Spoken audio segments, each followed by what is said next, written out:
Well, my name is Ann Villinski. I'm a psychologist here at Counseling and Psychological Services, and along with supervising staff and trainees in our training program, I also coordinate gender and sexual diversity services for the Counseling Center.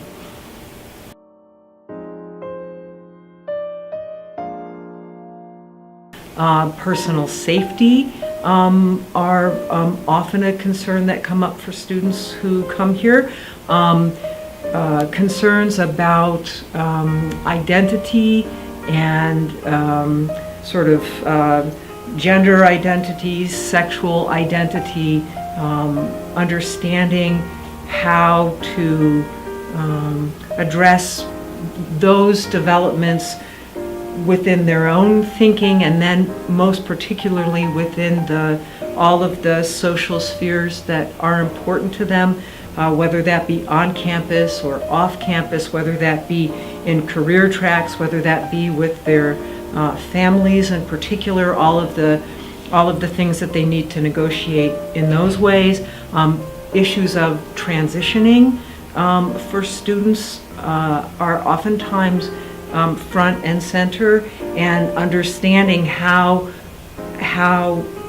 their experiences of themselves and of their identities, as that has kind of grown over time for them, how that has impacted the way they walk through the world, and what decisions they want to make. That experience of having a gender or a sexual minority in and of itself can lead to a lot of microaggressions, can lead to a lot of overt aggressions. As I mentioned before, many students within the community do not feel safe in the world, do not feel physically safe moving through the world. And so, walking around with all that kind of stress, or being rejected by family, or not having had an opportunity to have had models close to them about the ways in which they might imagine themselves arriving into an adult identity, not having that experience for modeling that many other folks might in some of the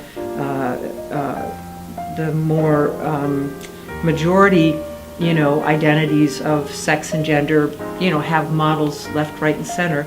That's getting better for LGBTQ, and that's why sort of media becomes such an important part of helping people connect up to what they might imagine themselves to become, and having positive models and realistic portrayals about what life has been and what life could be, but having all of those extra challenges through being part of LGBTQ,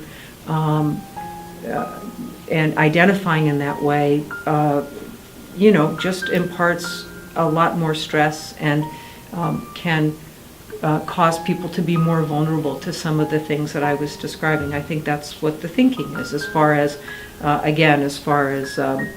substance use, intimate partner violence, problems like that, depression, suicidality.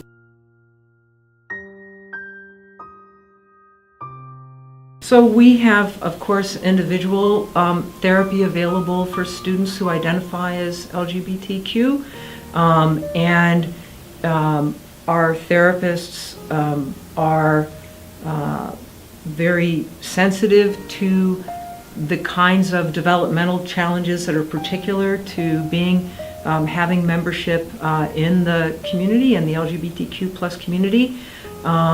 We also have a therapeutic support group that's available every semester for LGBTQ plus students, so that any student who is particularly wanting a therapy group, a safe and closed and confidential space, so that once they enter into that group, they know that those same folks are going to be coming to that group throughout the semester cycle. That's available.